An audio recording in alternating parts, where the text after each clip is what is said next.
오늘의 말씀은 누가복음 7장 9절에서 10절 말씀입니다. 예수께서 들으시고 그를 놀랍게 여겨 돌이키사 따르는 무리에게 이르시되 내가 너희에게 이르노니 이스라엘 중에서도 이만한 믿음은 만나보지 못하였노라 하시더라. 보내었던 사람들이 집으로 돌아가 보매 종이 이미 나아 있었더라. 아멘.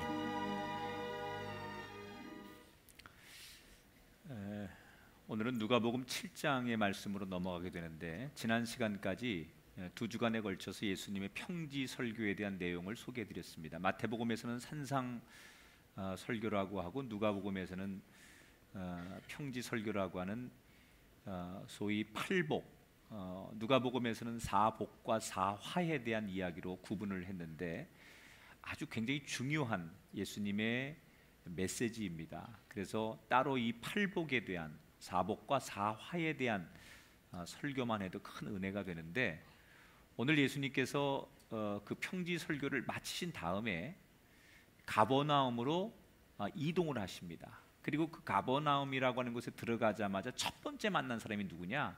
바로 오늘 성경에 등장하는 백부장이라고 하는 사람이에요. 이 사람은 당시에 사회적인 지위와 권력을 가지고 있었던 사람입니다. 백부장은 말 그대로 자기 수하에 100명의 군인을 거느릴 수 있는 권한을 갖는 사람입니다.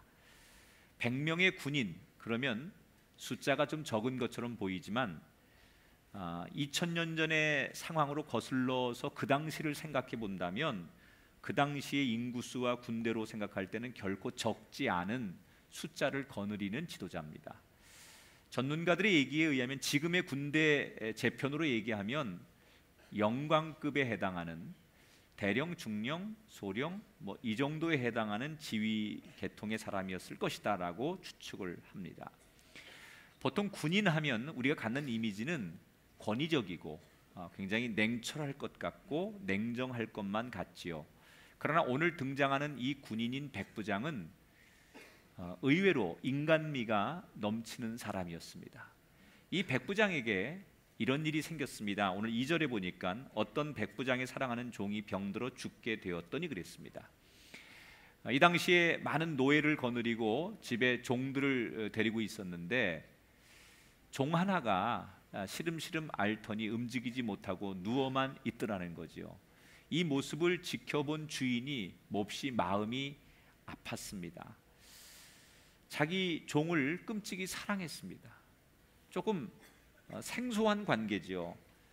그저 동물이나 물건 취급하면서 종 하나는 언제든지 돈 주고 살 수도 있고 버릴 수도 있는 그런 관계와 시대였다면, 이 백부장이 종 하나 때문에 그렇게 마음 쓰여하고 신경 쓰여하고 안타까워했다는 것이 오히려 이 시대에는 좀 신기한 일처럼 비춰집니다. 아무것도 못하고 무기력하게 누워있는 그 종을 보면서 백부장의 마음이 무거웠던 것 같습니다. 그런데 어느 날 이 백부장의 귀에 반가운 소문 하나가 들립니다. 예수님이 자기 지역 가버나움에 오셨다는 거예요. 이때부터 이 백부장의 마음이 두근거리기 시작합니다. 예수님이 우리 마을에 오신다는 이야기가 왜 그렇게 백부장의 가슴을 두근거리게 했을까? 그는 그 예수님을 한시라도 빨리 만나고 싶었습니다. 왜 그렇게 예수님을 만나고 싶었을까? 그 예수님을 만나고 싶은 그가 예수님을 만나는 방법을 어떻게 선택하느냐? 3절에 보니까 예수의 소문을 듣고 유대인의 장로 몇 사람을 예수께 보내어 오셔서 그 종을 구해 주시기를 청했다 그랬어요. 자, 우선은 예수님을 만나고 싶고 예수님을 사모했던 이 백부장이 예수님이 오셨다는 얘기를 듣자마자 자기가 직접 찾아가지 않고 유대인 장로들 몇 사람을 앞세워서 그들을 통해서 예수님에게 메시지를 전했어요. 왜 그랬을까? 급하면 자기가 찾아가고 자기가 가서 예수님 만나도 될 텐데 왜 백부장은 예수님을 직접 찾아가지 않고 사람을 중간에 넣었던 것일까?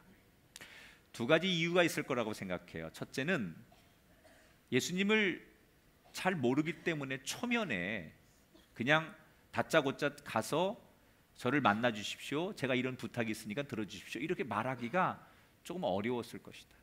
우리가 아무리 목적이 있어도 처음 만나는 사람에게, 잘 모르는 사람에게 뭔가를 부탁하기에는 부담이 있죠. 모든 사람이. 아마 그런 마음이 이 백부장에게도 있었을지 모르겠다. 두 번째 또 다른 이유는 백부장은 이방인이에요. 율법은 구약 성경에서 하나님이 주신 법이지요. 이스라엘 백성들이 이렇게 살아야 된다는 하나님이 주신 법을 모아놓은 게 율법책이에요. 그 율법책에는 이스라엘 백성들이, 유대인들이 이방인들하고 접촉하는 것을 가능하면 하지 말아라 라고 이렇게 금지사항으로 정해놓으셨어요.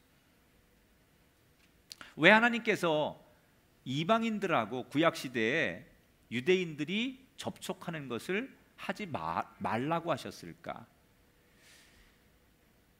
유대인들이 하나님을 섬기는 사람들이고 하나님의 백성들인데, 이들이 이방민족, 다른 신을 섬기고 세상적이고 그리고 죄악 가운데 있는 이방민족하고 결혼을 하거나 그 사람들하고 교제를 하거나 그 사람들을 만나다 보면 자꾸 세속적인 영향을 받는 거예요.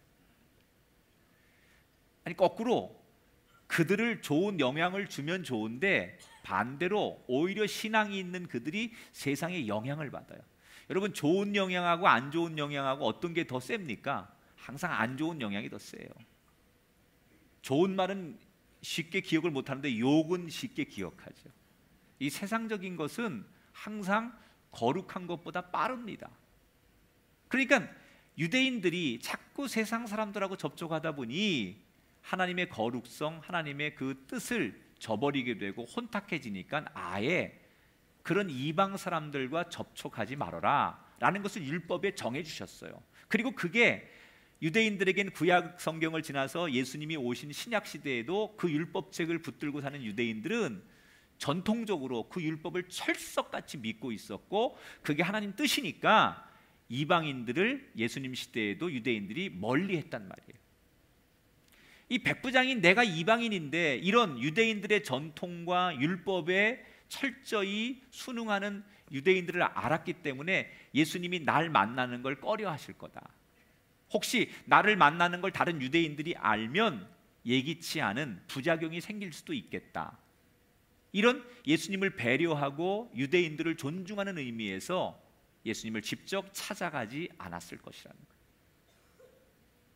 자, 이 백부장을 통해서 저는 이런 은혜를 하나 나누고 싶어요. 이 백부장이 오늘 성경에 보니까 예수의 소문을 들었다 그랬어요. 여러분, 이 소문은 오늘 우리 시대 용어로 풀어보면 정보를 들었다는 거예요. 우리가 사는 시대가 정보화 시대라고 말합니다. 정보는 간단한 정보가 있고 꼭 필요한 정보가 있어요. 여러분, 우리가 만약에 몰라도 되는 정보가 있죠. 좀 아쉽기는 해도 몰라도 살아가는데 별로 지장이 없는 정보가 있어요. 예를 들면 어느 마트에서 오늘 반짝 세일을 해요. 근데 이 정보를 먼저 들은 사람은 물건을 좀 값싸게 사고 자기가 원하는 물건을 쉽게 얻을 수 있겠죠. 뭐 반짝 세일, 뭐 10분의 1 가격에 오늘 세일을 합니다. 플러스 1 플러스 1을 합니다. 뭐 그러면 이 정보를 들은 사람은 물건을 싸게 사는 거예요.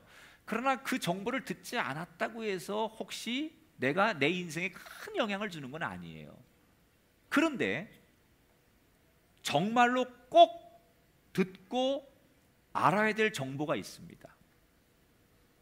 그 정보를 모르면 정말로 인생에 문제가 생기는 정보가 있어요. 예를 들면 이런 거예요. 어느 집에 가족이 환자가 하나 생겼는데 이게 굉장히 중한 병입니다. 수술을 해야 되는데 이거 아무나 수술하면 안 되는 병이에요. 수술을 해도 살지 죽을지 몰라요.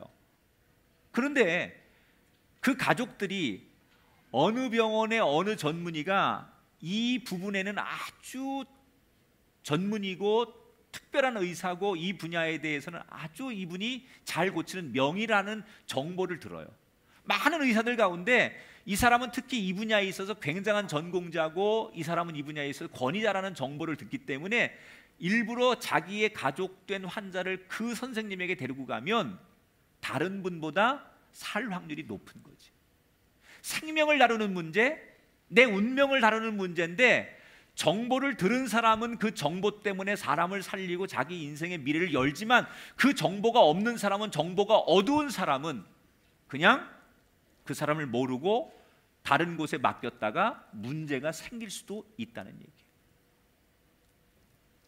백부장이 예수님에 대한 정보를 들었어요. 사람들의 이야기를 통해서, 누군가 이야기를 통해서 예수님에 대한 이야기를 그가 들었어요. 그리고 그 정보가 자신의 삶에 무언가를 선택하는데 중요한 역할을 하죠. 여러분, 저는 오늘도 여러분에게 이 시간 그저 1시간 예배하는 것으로 그치지 말고 복음의 정보, 하나님의 하늘의 비밀의 말씀의 정보, 이 정보를 여러분 소유하고 공유하고 이 정보를 알았기 때문에 여러분의 인생이 행복해지게 되기를 주의 이름으로 축원합니다. 우리는 이 말씀이라는 정보를 지금 우리가 들었기 때문에 이렇게 예배도 드리는 거예요. 하나님이라는 정보를 우리 들었기 때문에 우린 지금 예배자로 사는 거예요. 그러나 하나님에 대한 이야기를 듣지 못했거나 이 정보를 소유하지 않은 사람에게는 우리 인생에 문제가 생겼을 때 하나님 앞에 엎드리고 하나님을 찾는 일을 하지 않아요. 그래서 우리는 하나님이라고 하는 말씀의 정보를 가능하면 세상 사람들에게 많이 전해야 돼요. 그게 우리에게 맡기신 복음의 사명이에요. 여러분, 꽃씨가 바람에 날려서 어느 흙에 떨어지면 시간이 지나면 자기도 모르는 사이에 그 흙에서 싹이 나고 열매를 맺고 꽃을 피우는 거예요. 복음이라고 하는 게 생명이기 때문에 우리가 그 사람이 받아들이든 받아들이지 않든 지금 당장 열매가 있든 없든 간에 이 복음이 우리 입을 통하여 누군가에게 전해지고 이 복음이 누군가에게 정보로 갔을 때 그 사람이 당장은 이 말씀을 지금 아멘하고 받아들이지 않을지라도 그 심령에 이 복음의 생명의 말씀이 떨어지고 우리가 전한 예수 그리스도가 그 심령에 남아있으면 언젠가 그 마음밭에서 싹이 나고 열매를 맺는 그날이 오게 될 줄 믿어요. 그래서 우리는 결과와 상관없이 오늘도 열심히 예수 그리스도를 전해야 돼요. 우리는 결과와 상관없이 복음의 씨를 세상 사람들에게 뿌려야 돼요. 그래서 여러분, 우리가 노방전도 하다 보면 누군지 모르지만 지나가는 사람이 우리가 전한 노방전도 때문에 예수 믿는 사람이 있어요. 병원이나 교도소 같은데 교회는 올 수 없지만 그들에게 가서 힘들 때 우리가 예수 믿으세요라고 전해준 한 장의 전도지 때문에 그들이 그 아주 고난 속에서, 고통 속에서 하나님을 믿게 되는 경우들이 있어요. 선을 행하되 낙심하지 말지니. 여러분, 우리가 가지고 있는 이 정보를, 우리가 가지고 있는 이 거룩한 정보를 누군가에게 나누어서 그들도 이 정보 때문에 사는 은혜가 백부장처럼 있게 되기를 주의 이름으로 축원합니다. 자, 중간에 이 백부장의 부탁을 받은 장로들이 예수님 앞에 나와서 이 백부장을 이렇게 소개합니다. 4절 5절에 보니까 이 일을 하시는 것이 이 사람에게는 합당하니이다. 그가 우리 민족을 사랑하고 또한 우리를 위하여 회당을 지었나이다 하니. 백부장을 이 장로들이 아주 좋게 소개하고 있어. 자, 여기서 백부장이 요 7장이 시작되는 요 시점에 왜 등장하는 걸까? 많은 예수님의 기사와 이적의 얘기 가운데 왜 요 장면에서 지금 백부장의 이야기가 나오는 걸까? 누가라고 하는 저자가 누가복음을 기록할 때 많은 예수님의 이야기 가운데 이걸 편집하면서 7장에다가 이 백부장의 이야기를 딱 여기다 집어넣은 이유는 뭘까? 보세요. 예수님께서 방금 전까지 평지에서 설교를 하셨어요. 사복과 사화에 대해서. 그런데 그 사복과 사화의 제일 중요한 메시지가 뭐예요? 원수를 사랑하라. 남의 눈에 티끌은 보면서 내 눈에 들보를 보지 않는 너요. 남을 지적할 때 그 남의 문제를 지적하면 너도 그 기준으로 엄격하게 너도 한번 바라봐라. 그러면서 예수님께서 8가지의 이 복에 대해서 얘기를 하면서 결론이 뭐예요? 믿음은 실천하는 거다 그러셨어요. 그런 아주 중요한 메시지를 예수님께서 전하신 다음에 이 백부장이 등장한다는 것은 우연이 아니에요. 이 백부장은 지금 뭐예요? 예수님이 조금 전까지 그렇게 강조하신 그 설교를 실천으로 옮기는 사람으로 오늘 등장하는 거예요. 원수까지 사랑하라고 했는데 하찮은 자기 집의 종을 향하여 자기의 모든 것을 다해서 사랑하는 백부장.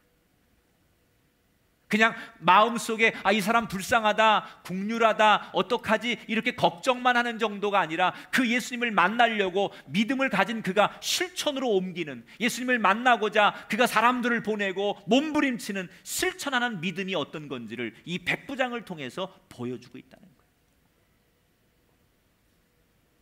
다시 말하면 믿음은 뭐냐?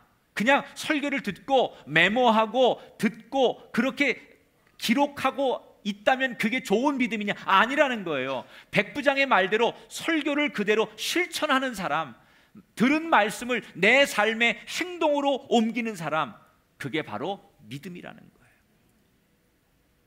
따라합시다. 믿음은 실천하는 겁니다. 믿음이 있다면 그 믿음은 실천해야 돼요. 말로만 믿는다면 아무도 믿어주지 않습니다. 백부장은 말로만 하지 않고 그가 자기의 믿음을 실천했어요. 그래서 장로들을 동원해서, 유대인 장로들을 동원해서 어떻게 하든지 예수님을 만나고 싶어 했어요. 저와 여러분의 믿음이 이런 사람이 되기를 축복합니다.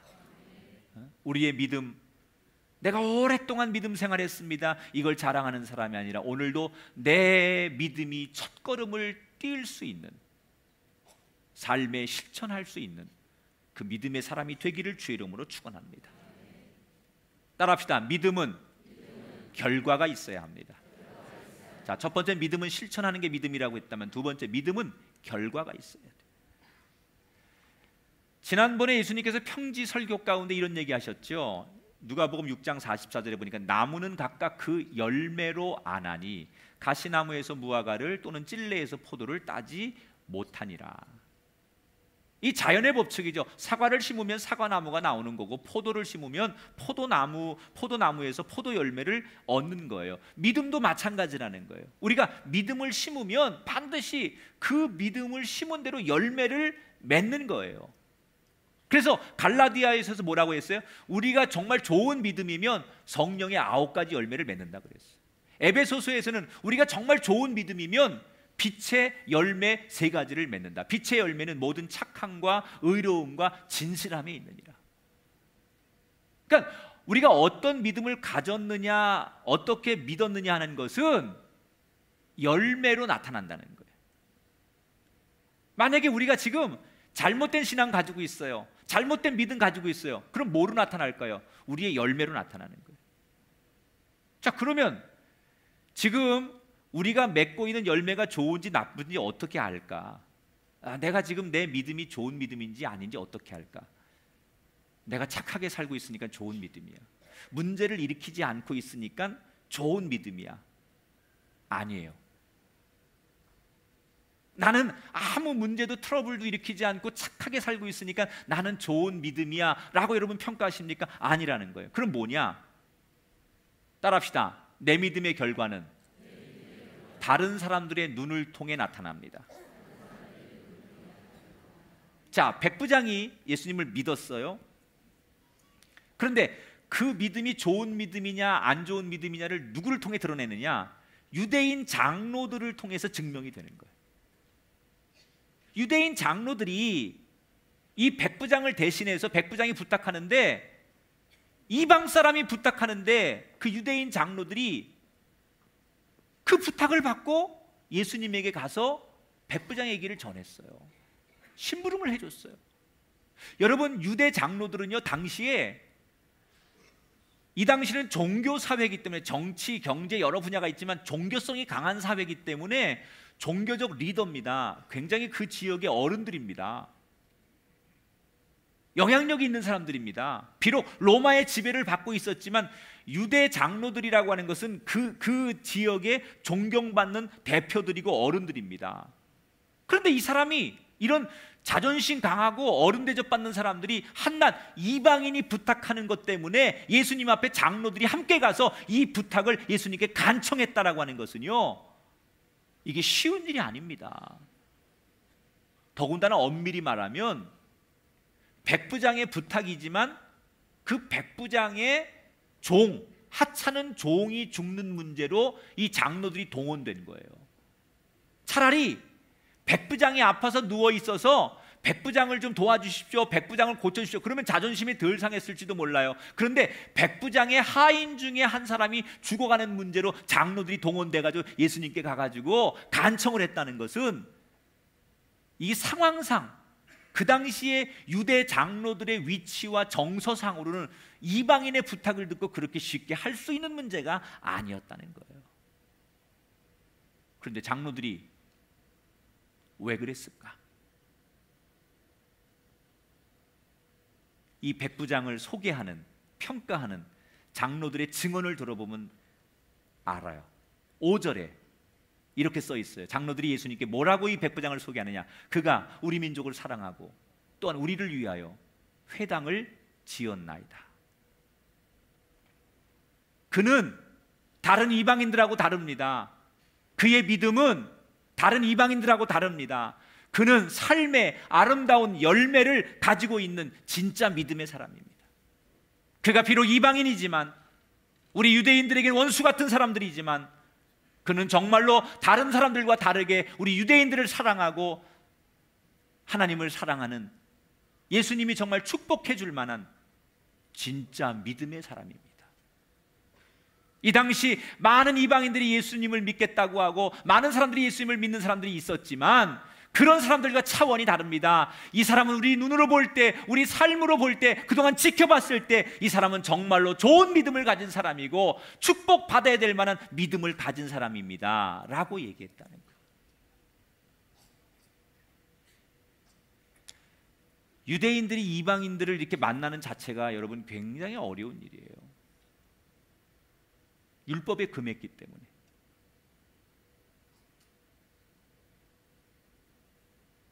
그런데 그를 만나서 이 백부장을 너무 좋게 소개해 주는 거예요.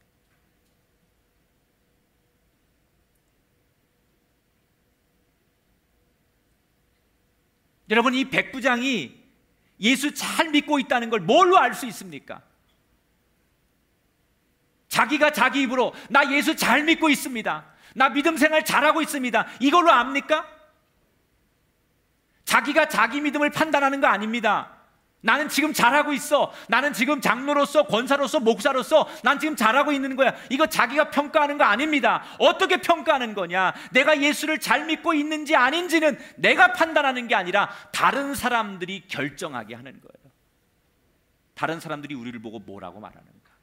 다시 말하면 내 삶의 열매가 뭐라고 평가되는가, 이거로 내 믿음을 말하는 거예요. 나무의 열매를 먹어본 사람이, 그 나무에서 열매를 따서 먹어본 사람이 진짜 이 열매 맛있다, 진짜 달다, 야 진짜 시원하다, 이게 먹어본 사람이 평가가 진짜지, 나무가 스스로 내 열매는 달다, 나는 진짜 풍성한 열매다, 이렇게 말하는 게 의미 있습니까? 먹어본 사람이 하는 거예요. 먹어본 사람이. 먹어본 사람의 평가가 진짜예요. 우리가 좋은 교회다, 우리가 얘기할 거 없어요. 우리 가정은 의로운 가정이다, 우리가 얘기하는 거 아니에요. 우리의 삶의 열매를 본 사람들의 평가에 의해서, 야 정말 저 가정은 예수 믿는 가정이네, 야 저 교회 정말 하나님이 함께 하시는 교회네, 야 저 교회 정말 예수 믿는 사람들이 모이는 교회네, 야 진짜 저 사람 좋은 그리스도인이네. 우리의 삶의 열매를 보고 남들이 평가해야만 그게 진짜 열매라는 거예요.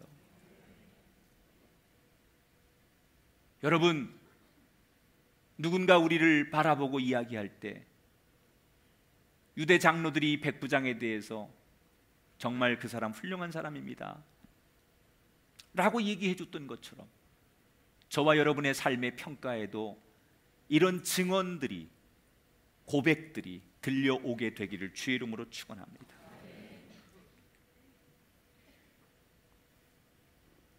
사실 이 백부장의 믿음은 굉장히 중요한 메시지를 담고 있어요. 지금 이 상황에서 백부장이라는 존재가 굉장히 이 누가복음에서, 이 복음서에서 아주 중요한 역할을 차지하는 것은, 이 당시 유대인들은 비록 정치적으로는 로마의 탄압을 받고 있었지만 영적으로는 긍지가 대단한 사람들이에요. 옛날 우리 양반들이요, 가난해도 우리는 뼈대 있는 집안이다, 이 긍지가 대단하잖아요. 제가 광산김씨 문수공파거든요. 이거를 아주 너무 중요하게 생각하는 분들이 있어요. 이스라엘 민족들이 그럴 수밖에 없는 게, 이미 구약 성경에서 하나님이 많은 그 당시에 바벨론, 페르시아, 이집트 얼마나 많은 그런 강대국들이 역사 속에 존재합니까? 그런데 그 모든 나라, 민족, 열방을 놔두고 하나님께서 유대 민족을 선택하시잖아요. 거기에서 다윗을 만들고 거기에서 예수님의 족보가 나오게 만들어서 거기서 구원자가 나오는 거예요. 그러니까는 유대인들은요, 인류를 구원하는 일이 우리 민족을 하나님이 선택하셔서 우리가 쓰임 받았으니까 하나님이 우리를 제일 사랑하신다. 우리는 선택받은, 아무리 세상적으로 잘 사는 나라고 영토가 넓고 군인이 많고 경제적이어도 하나님이 선택하자는 민족에 비하면 우리는 비록 가난하고 힘없고 작은 나라 사람들이지만 하나님께 선택을 받았기 때문에 우리는 비교가 되지 않는다. 이런 긍지, 좋게 말하면 긍지인데 이게 나쁘게 말하면 다른 민족을 배타적으로 생각하는 거예요. 우리만이 최고라고 생각하는 거예요. 우월성. 그래서 우리가 대단하다, 유대인들, 이방인들하고는 비교가 안 되는 그런 하나님의 선민사상, 선택된 민족이라고 하는 긍지가 너무 강한 거예요.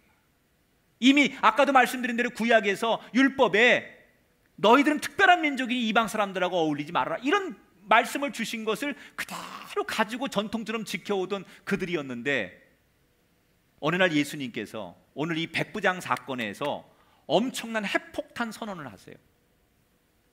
자기들이 대단한 민족인 줄 알았는데, 이방 민족하고는 감히 상대가 안 된다고 생각했는데 예수님이 아니라는 거예요. 너희들 믿음, 너희들이 생각하는 것처럼 그렇게 대단한 거 아니라는 거예요. 유대인들, 너희들이 그렇게 정말 다른 민족에 비해서, 이방 사람에 비해서 뛰어나고 우월하고 하나님이 너희들만 사랑하시는 그런 거 아니라고, 그들이 수천 년 동안 가지고 왔던 그들의 정체성을 예수님께서 한 번에 깨트리는 폭탄 선언을 하시는 거예요. 오늘 성경을 읽어보면요, 천천히 잘 읽어보면 문맥상 백부장은 처음부터 예수님을 자기 집에 초청할 의사가 없었어요. 문맥적으로 보면 백부장이 예수님을 만나서 자기의 뜻을 전하는 것까지는 하려고 했지만 예수님을 굳이 자기 집으로 모셔올 생각이 아예 없었어요, 처음부터. 그러면 예수님을 이 백부장 집에 모셔가려고 하는 건 누구 생각이냐? 장로들의 생각이에요. 장로들이 예수님께 백부장을 소개하면서 그 백부장의 집에 한번 가주시죠, 저희들과 함께 신방 가서 요즘 말로 하면 안수기도 한번 해주시죠. 이게 백부장의 뜻이 아니라 장로들의 생각이었다는 거예요. 자, 여기서 오히려 유대인 장로들의 믿음보다 백부장의 믿음이 훨씬 더 크다는 것을 보는 거예요. 유대 장로들은 이 백부장을 도와주려면, 그 하인의 병을 고쳐주려면 지금 예수님께서 특별히 이 집에 가서 예배를 드리고 안수기도 해주고 한번 이렇게 접촉해주는 것으로 이 질병을 고칠 수 있다고 생각해서 예수님을 만나게 해주려고 하는 믿음이에요. 그것도 믿음이죠. 그런데 백부장의 믿음은 뭐예요? 오시지 마시고 거기서 그냥 선포하시면, 말씀하시면, 예수 그리스도께서 가라사대 말씀하시면 온 천지를 창조하신 하나님의 능력에 의해서 말씀대로 될 것을 믿습니다. 그러니까 접촉해서 만져서 이루어지는 신앙과 말씀만 듣고도 이루어지는 신앙의 차이가 있습니다. 우리 성도님들이 늘 여전히 누군가가 나를 어루만져주고 이렇게 터치해주고 또 이름을 불러주고 교회 오셨냐고, 오실 거냐고, 별일 없냐고 이렇게 돌봐주는 것으로 만족하는 신앙은 유대 장로들이 추구했던 접촉의 신앙이에요. 그래서 성숙한 신앙은 누가 나를 인간적으로 사랑해주고 내 이름 불러주지 않아도 내게 날마다 임하는 이 하나님이 아침이 되면 햇빛을 주시고 공기를 주시는 것처럼 날마다 나에게 공급하시는 그 말씀만으로도 이미 나는 하나님의 은혜 가운데 사는 사람. 훨씬 더 말씀의 신앙이 광범위한 거예요. 여러분, 언제까지 목사님이 나를 쳐다봐 주느냐, 우리 전사님들이 나한테 관심을 가져주고 나를 조금 지금도 귀하게 여겨주냐, 이렇게 나를 접촉하고 만나주는 그런 것으로 내가 존재감이 있다거나 내 신앙이 기분 좋아 사는 어린아이 같은 신앙을 언제까지 가질 거냐는 거예요. 그냥 이미 그 과정을 지났기 때문에 말씀이 오면 그 말씀 속에서 하나님의 사랑, 그 말씀 속에서 하나님의 은혜, 그 말씀 속에서 나를 향한 하나님의 축복, 이런 것들을 말씀 속에서 발견하면 되는데 굳이 만져봐야 되고 굳이 접촉해봐야 되고 굳이 내 눈으로 확인해야만 믿는 믿음이 아닌 건 아니지만 말씀으로 믿는 믿음과 접촉해서 만나져서 만나는 믿음과는 다르다는 거예요.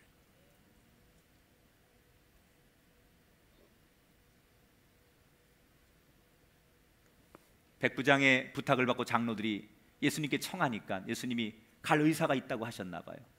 그랬더니 그 얘기를 들은 백부장이 곧바로 다시 자기 친구들을 예수님께 보내서 또다시 메시지를 보내는 거예요. 오신다고 하니까 뭐라고 메시지를 보내느냐, 6절에 보니까 그 집이 멀지 아니하여 백부장이 벗들을 보내어 이르되 주여 수고하지 마옵소서, 내 집에 들어오심을 나는 감당하지 못하겠나이다. 아마도 내가 이방인인데 그 거룩하신 예수님이 우리 집에 오시는 거에 대한 그 구설수에 오르는 거, 이런 것들을 좀 예수님을 배려해서 뭐 그런 뜻도 조금은 있겠지만 진짜 의도는 뭐느냐, 이 백부장이 왜 예수님을 오지 말라고 얘기하느냐, 자기 직업을 예로 그 다음에 설명해요. 내가 직장이 군대에 있는, 내가 직업군인인데 군대에서는 상관이 명령하면 그대로 행동하지 않습니까? 군인이 이리 가라 하면 이리 가고 저리 가라 하면 저리 가고 앉으라면 앉고 일어서라면 일어서는데 하물며 전능하신 예수님이 말씀하시면 이 세상 모든 것들이 듣지 않겠습니까? 라고 말하는 거예요. 사람이 말해도, 사람이 명령하면 그 명령에 움직이는 게 세상의 이치인데 하물며 전능하신 예수님께서 세상을 향하여 선포하시면 이 자연 만물이, 우리 몸의 세포가, 우리 모든 생명체가 예수님 말씀 앞에 명령하고 순종하지 않겠냐는 거예요. 여러분, 우리도 이 믿음을 고백할 수 있게 되길 축복합니다. 오늘 이 말씀 속에서 백부장의 선언이 우리의 선언 되기를 축복합니다. 예수님께서 말씀 한마디시면 우리 가정을 향하여 흑암의 권세가 떠나가고 가난한 자, 질병, 고통당하는 자 일어날지어다 라고 말씀하시는 그 예수님의 선언 한마디에 내 삶이 변화되고 우리 인생이 바뀔 것을 믿는 믿음이 여러분에게 있게 되길 축복합니다. 그래서 말씀의 은혜를 붙들고 사는 사람이 돼요. 놀라운 믿음이죠. 그러니까는 이 얘기를 다시 전해 들은 예수님께서 너무 놀라시면서 어떤 반응을 보이시느냐, 9절, 예수께서 들으시고 그를 놀랍게 여겨 돌이키사 따르는 무리에게 이르시되 내가 너에게 이르노니 이스라엘 중에도 이만한 믿음을 만나보지 못하였노라 하시더라. 유대인들과 비교하면서 그렇게 선민사상, 우리가 대단한 민족인 줄 알고 우리를 따라올 민족이 없다고 생각하고 우리는 대단한 믿음을 가졌다고 생각하는 유대인들을 향해 예수님이 뭐라고 해요? 폭탄 선언하시는 거예요. 너희들의 그 대단한 믿음이라고 생각하는 그 어떤 믿음도 이 사람의 믿음을 따라갈 수 없도다. 다시 말하면 유대인들 전부를 모아놔도 이 이방인, 우리가 생각하는 하찮은 이방인, 손가락질 받고 하나님의 은혜와 구원이 임하지 않을 것 같은 그 이방인의 그 믿음 하나가 우리가 가지고 있는 전통적인 이 수없는 믿음보다 더 크다는 거예요. 그러니까 여기서 이미 유대인들이 예수님을 향한 증오가 생기는 거예요. 아니, 자기들은 조상 대대로 하나님 앞에 특별한 민족인 줄 알고 사는데 하나님의 사랑이 다른 어떤 민족보다 우리에게 엄청나게 임한다고 생각하는, 그래서 우리는 특별한 믿음을 갖고 사는 사람이라고 그렇게 그 긍지 하나로 살아오던 유대인들에게 예수님이 뭐라고요? 감히 이방인인데, 비교할 수 없는 상대인데 저 사람의 믿음이 우리보다 크다? 이건 유대인들에게 엄청난 충격이에요. 아마 이때부터 많은 유대인들은 예수님이 좋으면서도 그 예수님에 대한 인간적인 섭섭함, 그리고 예수님에 대한 분노, 이런 것들이 이런 파격적인 예수님의 말씀의 가르침 속에 유대인들의 마음속에 자리 잡고 있었을 거라는 거예요. 마태복음에 여러분 이런 말이 있습니다. 나중된 자가 먼저 되고 먼저 된 자가 나중되리라. 우리의 믿음은 어떤 믿음입니까? 저는 이 말씀 앞에 정말 내 믿음이 예수님이 보실 때 고개를 끄덕이며 감동하시며, 그래, 참 네 믿음 정말 귀하구나, 이렇게 예수님을 감동시킬 만한 그런 믿음을 내가 한 번이라도 가져본 적이 있는가?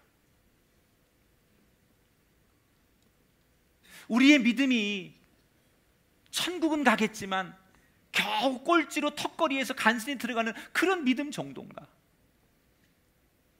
천국 가는데 1등으로 상급이 큰 믿음의 그런 사람이 아니고 겨우 턱걸이에서 천국은 가지만 맨 마지막에 꼴찌로 들어가는 그런 믿음의 사람은 아닌가? 사랑하는 여러분, 믿음은 실천하는 겁니다. 믿음에는 결과가 있어야 합니다. 이방인은, 백부장은 그 믿음을 행함으로, 그 믿음 속에 열매로, 그래서 하나님의 은총을 입은 사람이 되었습니다. 우리 모든 성도들에게 축복합니다. 말로만 듣던 백부장의 믿음이 나의 믿음 되기를, 먼 이야기 속에 존재하던 백부장이 오늘 현실 속에 내 삶이 되기를, 여러분을 통하여 하나님의 나라가 이 땅에 만들어지는데 여러분의 믿음이 한 모퉁이를 감당하는 믿음이 되시기를 주님의 이름으로 축원합니다.